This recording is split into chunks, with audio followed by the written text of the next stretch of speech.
اور محمد رسول اللہ صلی اللہ علیہ وسلم نے کبھی شائبہ بھی نہیں کیا دکھایا، شائبہ تک بھی نہیں نظر آیا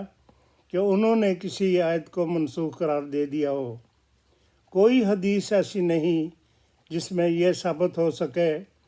کہ جو ہے نا یہ آیات جو ہیں وہ منسوخ ہیں۔ ناظرین کرام، مسلمانوں میں جو سب سے زیادہ متنازع آیت ہے وہ سورہ احزاب کی آیت نمبر 40 ہے،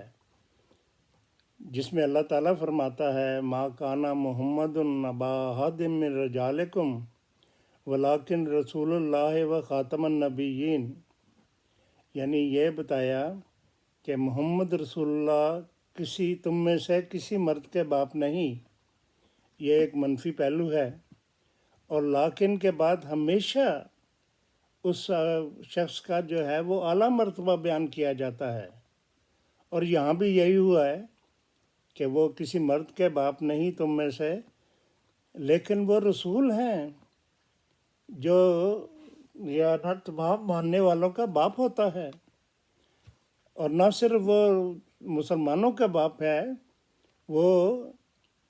تمام انبیاء سے بھی افضل ہے، اور اس لحاظ سے وہ تمام انبیاء کا بھی باپ ہے، یہ بتانا مقصود تھا۔ لیکن یہ انہوں نے ایک منفی پہلو اور دوسرا اس سے بھی زیادہ منفی پہلو جو ہے نا وہ آخری نبی کا ترجمہ کر کے کر دیا ہے۔ یعنی سیاق و سبات یہی ہے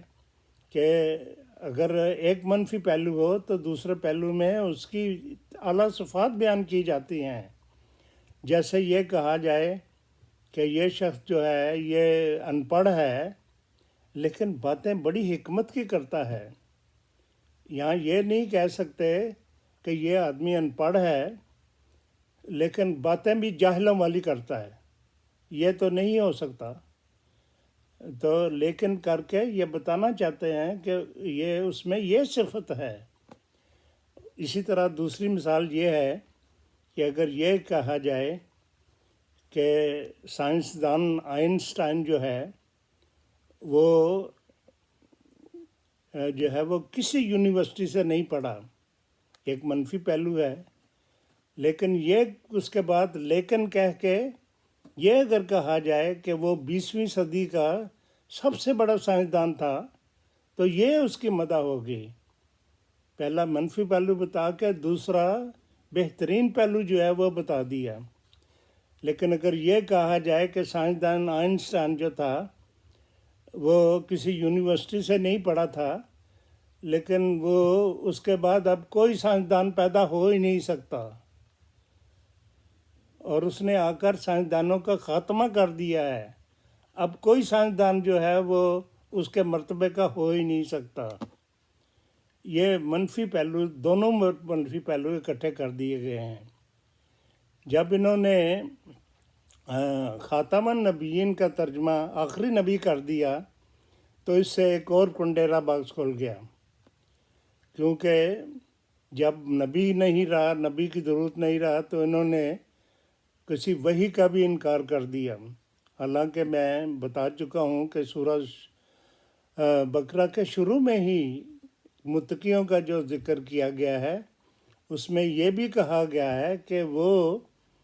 جو محمد صلی اللہ صلی اللہ علیہ وسلم پر جو اترا اس پر ایمان رکھتے ہیں، اور اس سے پہلے جو انبیاء پر ایمان رکھتے ہیں ان کو وہ جانتے ہیں کہ یہ سب باتیں سچ تھیں، اور پھر آئندہ جو آنے والا ہے، جو آخری زمانے میں آئے گا، اس پر بھی وہ یقین رکھتے ہیں۔ لیکن انہوں نے یہاں بھی جو ہے نا غلط کر دیا ترجمہ، کہ وہ جو رسول کریم صلی اللہ علیہ وسلم کے پر اتارا گیا اس پر بھی ایمان رکھتے ہیں، اور پھر جو اس سے پہلے بھی انبیاء ہیں ان پر بھی جو اتارا گیا اس پر بھی ایمان رکھتے ہیں،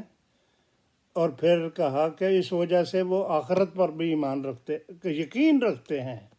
یقین تو ہو ہی نہیں سکتا، یقین جو ہے وہ جب تک تجربہ نہ ہو اس وقت تک یقین ہو ہی نہیں سکتا۔ تو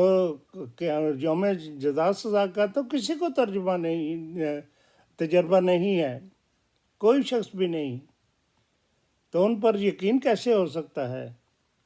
یہ بھی الزام جماعت پر ہے کہ ہم نے وہ آخری زمانہ میں جو اترے گا اس کا یہ ترجمہ کیا ہوا ہے. تو یہ